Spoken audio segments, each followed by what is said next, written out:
కూడా వీళ్ళు మందులు వాడటం, థైరాయిడ్ హార్మోన్ వాడటం మంచిది.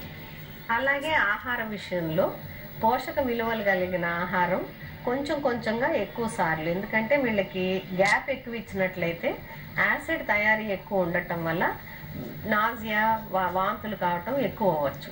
కాబట్టి ఈ జాగ్రత్తలు తీసుకుంటూ కొంచెం కొంచెంగా ఎక్కువ పులుపు, మసాలా, కారం లేకుండా చప్పిడిగా ఉన్న కూరలను ఎక్కువ సార్లు తీసుకోవటం.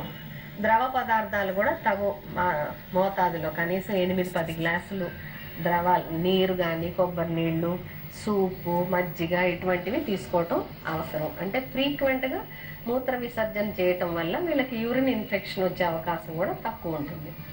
అలాగే నిద్ర, వీళ్ళు మొదటి 3 నెలల్లో నిద్ర కూడా వాళ్ళు సమయానికి తగ్గట్టు నిద్రపోవటం వల్ల వీళ్ళకి అసిడిటీ ప్రాబ్లం తక్కువ ఉంటుంది. అసిడిటీ తక్కువ ఉన్నట్లయితే వీళ్ళకి వాంతులు వచ్చే ప్రాబ్లం కూడా తక్కువ ఉంటుంది అన్నమాట. సో ఆహారము, వ్యాయామం చాలా ముఖ్యమైనది. గర్భం వచ్చినప్పటి నుంచి తల్లి కానీ అత్తగారు కానీ రెస్ట్ తీసుకో అంటారు, కానీ శరీరం ఎంత యాక్టివ్గా ఉంటే, ఎంత వ్యాయామం చేసినట్లయితే అంత గర్భస్థ శిశువు ఎదుగుదల కూడా దాన్ని తోడ్పడుతుంది అనమాట. ఎందుకంటే తల్లి తిన్న ఆహారము డైరెక్ట్గా గర్భస్థ పిండానికి వెళ్ళదు. తల్లి హార్ట్ రేట్ పెరిగినప్పుడు, హార్ట్ బీట్ ఎక్కువ సార్లు వ్యాయామం చేసినప్పుడు పెరుగుతుంది. కాబట్టి గుండె కొట్టుకున్నప్పుడల్లా రక్త ప్రసరణ గర్భకోశానికి వెళ్ళి గర్భస్థ శిశువు చేరుతుంది. కాబట్టి తల్లి తీసుకునే ఆక్సిజన్ శాతం కూడా ఎక్కువ ఉంటుంది ఎక్సర్సైజ్ చేసినప్పుడు. ఆహారంలోని పోషక విలువలు కూడా పిండానికి వెళ్ళే అవకాశం ఎక్కువ ఉంటుంది. మరి ఇలాంటప్పుడు ఎప్పుడు డాక్టర్ని సంప్రదించాలంటారు? ఈ మొదటి 3 నెలలు అన్నాను కదా, ఇంకో విధంగా ఇది చాలా కీలకమైన సమయం. ఎందుకంటే ఈ పిండము ఫలదీకరణ జరిగేది అండవాహికల్లో, ప్రెగ్నెన్సీ వచ్చేది, ఫర్టిలైజేషన్ అండవాహికల్లో జరుగుతుంది. అక్కడి నుంచి అది గర్భకోశంలోకి వచ్చి అక్కడ వేళ్ళు ఉంటుందన్నమాట, అంటే ఇంప్లాంటేషన్ అవుతుంది.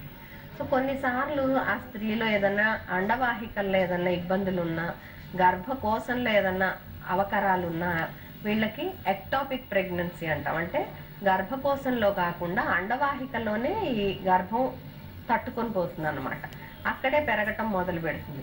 ఈ అండవాహిక అన్నది ఒక సన్న ట్యూబ్ లాగా ఉంటుంది, పల్చగా ఉంటుంది. కాబట్టి ఈ గర్భం పిండం ఎదుగుతున్నప్పుడు అది రప్చర్ అయ్యి లోపల కడుపులో బ్లీడింగ్ అయ్యే అవకాశం ఉంటుంది. ఇది తల్లి ప్రాణానికే ముప్పు కలిగించవచ్చు. అందుకని నెల తప్పిన వెంటనే ఒక 15 రోజులకో మిస్ అయిన తర్వాత వైద్యుని సంప్రదించినట్లయితే ఒక్కసారి స్కాన్ చేస్తాం, early scan.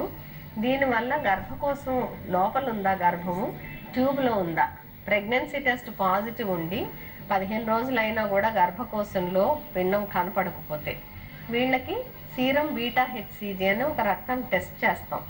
Serum beta HCG 1500 units ఉన్నట్లయితే కంపల్సరీగా గర్భకోశంలో మనకి పిండం కనపడాలి.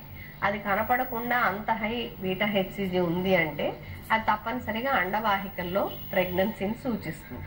సో వీళ్ళకి అవసరమైతే లాప్రోస్కోపీ కానీ లేదా మెథోట్రెక్సేట్ అనే ఇంజెక్షన్